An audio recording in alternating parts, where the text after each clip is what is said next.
सबों को मेरा नमस्कार। मैं हूं उषा। मेरे YouTube चैनल जुरिश लॉ क्लासेज में आप सबों का बहुत बहुत स्वागत है। आज का टॉपिक है पॉक्सो एक्ट। पिछले क्लास में मैंने सेक्शन 1 to 12 तक कवर कर लिया था। आज मैं उसके आगे के सेक्शन को कवर करूंगी। इसके पहले हम तेज़ी से 1 to 12 सेक्शन तक रिवाइज कर लेते हैं। तो इस एक्ट का पूरा नाम है the protection of children from sexual offences act 2012। इस एक्ट को बनाने का उद्देश्य था कि लैंगिक हमला, लैंगिक उत्पीड़न और पोर्नोग्राफी जैसे अपराधों से बालकों को संरक्षण देना। राष्ट्रपति की सहमति 19 जून 2012 को मिला। ये एक्ट जो है बाल दिवस के अवसर पर 14 नवंबर 2012 को लागू किया गया। अध्याय 1 में 2 सेक्शन है, सेक्शन 1 और सेक्शन 2। सेक्शन 1 जो है संक्षिप्त नाम, विस्तार और प्रारंभ से है। सेक्शन 2 डिफिनेशन क्लाउज है। अब अध्याय 2 में सेक्शन 3 से 12 तक है। सेक्शन 3 पेनिटेटिव सेक्सुअल असल्ट को परिभाषित करता है, यानी सेक्शन 3 कहता है कि पेनिटेटिव सेक्सुअल असल्ट का अपराध इन कंडीशन में कारित करता है। वही 4 कंडीशन सेक्शन 3 में बताया गया है। सेक्शन 3 का पनिशमेंट सेक्शन 4 में है। जब कोई व्यक्ति पेनिटेटिव सेक्सुअल असल्ट का अपराध करता है तो उसके लिए पनिशमेंट 10 वर्ष से कम नहीं होगा, जो कि आजीवन कारावास तक का हो सकता है। यदि कोई व्यक्ति 16 वर्ष से कम उम्र के बालक के साथ पेनिटेटिव सेक्सुअल असल्ट का अपराध करता है तो उसके लिए पनिशमेंट 20 वर्ष से कम नहीं होगा और आजीवन कारावास तक का हो सकता है। अब सेक्शन 5 अग्रावेटेड पेनिटेटिव सेक्सुअल असल्ट की बात करता है। एग्रावेटेड पेनिटेटिव सेक्सुअल असल्ट कब कहा जाता है, यानी सेक्शन 5 में 21 प्रकार से बताया गया है कि पेनिटेटिव सेक्सुअल असल्ट जब कोई व्यक्ति करता है तो वह गुरुतर प्रवेशन लैंगिक हमला का अपराध माना जाता है, यानी एग्रावेटेड पेनिटेटिव सेक्सुअल असल्ट कहा जाएगा। तो एग्रावेटेड पेनिटेटिव सेक्सुअल असल्ट कब कहा जाएगा? जब कोई वैश्वासिक संबंध का व्यक्ति है जिसके संरक्षण में बालक रह रहा है, या माता पिता, रिश्तेदार, या कोई ऑब्जर्वेशन होम में रह रहा है, या पुलिस की कस्टडी में है, कोई अस्पताल के प्रबंधक के पास है या फिर अस्पताल में है तो वहाँ का कर्मचारी, ये सब के द्वारा यदि बच्चे के साथ पेनिटेटिव सेक्सुअल असल्ट का अपराध कारित किया जाता है तो माना जाएगा कि उसने गुरुतर प्रवेशन लैंगिक हमला यानी एग्रावेटेड पेनिटेटिव सेक्सुअल असल्ट का अपराध किया है। अब उसके लिए सेक्शन 5 का पनिशमेंट सेक्शन 6 में है। जब कोई एग्रावेटेड पेनिटेटिव सेक्सुअल असल्ट का अपराध करता है तो उसके लिए पनिशमेंट 20 वर्ष से कम नहीं होगा और मृत्युदंड तक का हो सकता है। और कैसा कारावास होगा? रिग्रेस इम्प्रिजमेंट होगा। अब चलते हैं लैंगिक हमला यानी sexual assault. Section 7 sexual assault की परिभाषा बताती है कि सेक्सुअल असल्ट कब कोई व्यक्ति कर सकता है। जब कोई सेक्सुअल असल्ट का अपराध करता है तो उसके लिए पनिशमेंट सेक्शन 8 में है मिनिमम पनिशमेंट 3 वर्ष और मैक्सिमम पनिशमेंट 5 वर्ष। सेक्शन 9 अग्रावेटेड सेक्सुअल असल्ट, यानी जब सेक्सुअल असल्ट कोई पुलिस अधिकारी द्वारा वैश्वासिक संबंध वाले व्यक्ति द्वारा जिसके कस्टडी में बच्चा रह रहा है, या तो रिमांड होम, ऑब्जर्वेशन होम, या फिर उसके माता पिता या रिश्तेदार, कोई भी व्यक्ति यदि वो उस बच्चे के साथ लैंगिक हमला करते हैं उस पर, तो माना जाता है कि उसने गुरुतर लैंगिक हमला का अपराध किया है। इसके लिए पनिशमेंट सेक्शन 9 का पनिशमेंट सेक्शन 10 में है। जो कोई गुरुतर लैंगिक हमला का अपराध करता है तो मिनिमम पनिशमेंट 5 वर्ष और मैक्सिमम पनिशमेंट 7 वर्ष है। अब सेक्शन 11 सेक्सुअल हरासमेंट की बात करता है, यानी यानी लैंगिक उत्पीड़न। लैंगिक उत्पीड़न को परिभाषित करता है कि लैंगिक उत्पीड़न किन किन कंडीशन में हो सकता है। और सेक्शन 11 का पनिशमेंट सेक्शन 12 में है और कहता है कि जो कोई लैंगिक उत्पीड़न का अपराध करता है उसके लिए सजा 3 वर्ष तक की हो सकती है और साथ में जुर्माना हो सकता है। अब अध्याय 3 में सेक्शन 13 से 15 तक बताया गया है। अध्याय 3 अश्लील साहित्य के प्रयोजन के लिए बालक का उपयोग और उसके लिए दंड का प्रावधान करता है। यानी बालक का यदि उपयोग उसके अश्लील रूप में किया जाता है, यानी मीडिया या कोई विज्ञापन के माध्यम से उस बालक का करते हैं, उस बालक के जन्नेंद्रिय का प्रदर्शन करते हैं, या बालक के नकली लैंगिक कार्यों का या वास्तविक लैंगिक कार्यों का प्रदर्शन करते हैं, या बालक का अशोभनीय या अश्लीलतापूर्ण किसी टेलीविज़न चैनल, विज्ञापन या इंटरनेट के माध्यम से दिखाते हैं, तो ये सेक्शन 13 का अपराध माना जाएगा। यदि कोई सेक्शन 13 का अपराध करता है तो सेक्शन 14 में उसके लिए पनिशमेंट है। यदि कोई व्यक्ति ऐसा काम करता है तो पहली बार यदि ऐसा करता है तो उसके लिए 5 वर्ष, मिनिमम 5 वर्ष से कम नहीं होगा। और यदि दूसरी बार इस तरह बालक का उपयोग अश्लील साहित्य के प्रयोजन के लिए करता है तो दूसरी बार दोष सिद्धि पर पनिशमेंट जो है, मिनिमम पनिशमेंट 7 वर्ष होगा और जुर्माना होगा। यदि वो धारा 3, 5, 7 और 9 में निर्दिष्ट अपराध है तो पनिशमेंट उसके साथ साथ भी चलेगा। सेक्शन 15, बालक को सम्मिलित करने वाली अश्लील सामग्री के भंडारण के लिए दंड।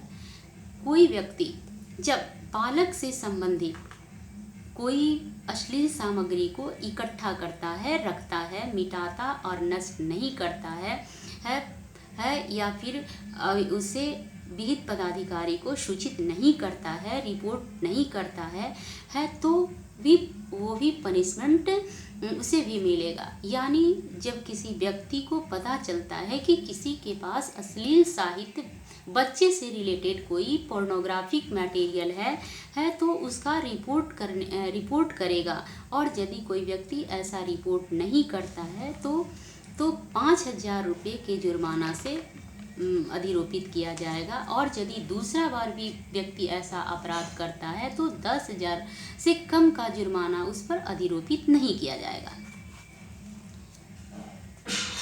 और यदि कोई व्यक्ति अश्लील सामग्री के रिपोर्टिंग करने के सिवाय, अश्लील सामग्री का रिपोर्टिंग करने के सिवाय कोई रीति से उसका प्रचार प्रसार करता है और वितरण करता है सिर्फ तब उसके लिए पनिशमेंट जो है 3 वर्ष। सिर्फ रिपोर्टिंग ही कर सकता है अश्लील सामग्री के बारे में, लेकिन उसका प्रचार प्रसार कोई भी नहीं कर सकता है। यदि कोई व्यक्ति अश्लील सामग्री का वाणिज्यिक प्रयोजन हेतु भंडारण करता है, रखता है, तो पहली बार यदि वह उसे दोष सिद्ध किया जाता है तो उसके लिए पनिशमेंट 3 वर्ष से कम नहीं होगा, लेकिन और 5 वर्ष तक का हो सकता है। जबकि दूसरी बार ऐसा अपराध करता है तो मिनिमम पनिशमेंट 5 वर्ष से कम नहीं, और जो कि 7 वर्ष तक का हो सकता है। अध्याय 4 16 से 18 सेक्शन तक है। अध्याय 4 जो है दुष्प्रेरण और किसी अपराध को कारित करने के प्रयास की बात करता है। सेक्शन 16 किसी अपराध का दुष्प्रेरण, यानी किसी अपराध का दुष्प्रेरण कोई व्यक्ति करता है कब माना जाएगा, ये सेक्शन 16 बताता है। कहता है कि कोई व्यक्ति किसी अपराध के किए जाने का दुष्प्रेरण करता है, वो तब कहते हैं जब कोई व्यक्ति उस अपराध को करने के लिए किसी व्यक्ति को उकसाता है। फिर दूसरा कहता है कि उस अपराध के करने के में षड्यंत्र में सम्मिलित होता है, या उसमें कोई कार्य या अवैध, उसके अनुसरण में कोई अवैध कार्य या लोप हो जाता है तब कहते हैं कि उसने दुष्प्रेरण का अपराध किया है। तीसरा कंडीशन में कहता है शासक सहायता द्वारा भी दुष्प्रेरण का अपराध किया जाता है। यदि कोई अपराध करने के लिए कोई कार्य या अवैध लोप करता है शासक, तो माना जाएगा कि उसने सहायता द्वारा दुष्प्रेरण किया है। यानी दुष्प्रेरण 3 प्रकार से किया गया, एक तो उकसाने द्वारा दुष्प्रेरण, षड्यंत्र द्वारा दुष्प्रेरण, और तीसरा सहायता द्वारा दुष्प्रेरण। लेकिन इसमें 3 स्पष्टीकरण है। 3 स्पष्टीकरण में पहला स्पष्टीकरण भी उकसाने द्वारा दुष्प्रेरण की बात करता है, यानी कोई व्यक्ति जानबूझकर दुर्व्यपदेशन द्वारा या तात्विक तथ्य जिसे प्रकट करने के लिए वह आबद्ध है और उसे वह प्रकट नहीं करता है, जानबूझकर छिपा लेता है, तो ये उकसाने द्वारा दुष्प्रेरण का अपराध माना जाएगा। दूसरा स्पष्टीकरण कहता है कि सहायता द्वारा दुष्प्रेरण की बात करता है। उसमें कहता है कि किसी कार्य के किए जाने के पहले और किए जाने के समय कोई काम को आसान बना देता है उसको करने में, तब वह सहायता द्वारा दुष्प्रेरण कहा जाता है। तीसरा भी है, सहायता द्वारा दुष्प्रेरण की बात करता है, यानी कोई बालक को धमकी दे करके, बल प्रयोग करके, उसका दुरुपयोग करके उस व्यक्ति को सहायता करता है और उस व्यक्ति को उस चीज़ के लिए आश्रय देता है सहायता करता है, तब उसे सहायता द्वारा दुष्प्रेरण कहा जाएगा। सेक्शन 17 दुष्प्रेरण के लिए पनिशमेंट की बात करता है, यानी जब कोई दुष्प्रेरण का अपराध करेगा तो उसके लिए पनिशमेंट, दुष्प्रेरित कार्य दुष्प्रेरण के परिणाम स्वरूप यदि किया गया है तो उतना ही दंड से दंडित किया जाएगा जो उस अपराध के लिए उपबंधित है। सेक्शन 18 किसी अपराध को कारित करने के प्रयास के लिए दंड। यदि कोई व्यक्ति किसी अपराध को कारित करने का प्रयास करता है तो उसके लिए पनिशमेंट की बात करता है।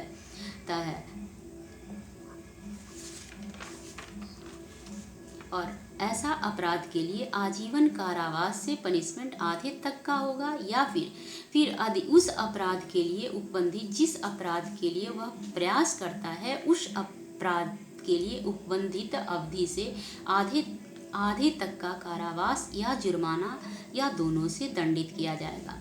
अध्याय 5 मामलों की रिपोर्ट करने के लिए प्रक्रिया की बात करता है, जिसमें सेक्शन 29 से 23, यानी जब कोई पॉक्सो एक्ट के तहत कोई अपराध घटित हो रहा है तो सबकी बाध्यता है कि वह व्यक्ति रिपोर्ट करे, अन्यथा यदि कोई व्यक्ति को जानकारी है और रिपोर्ट नहीं करता है तो उसकी पनिशमेंट की बात करता है सेक्शन अध्याय 5 में।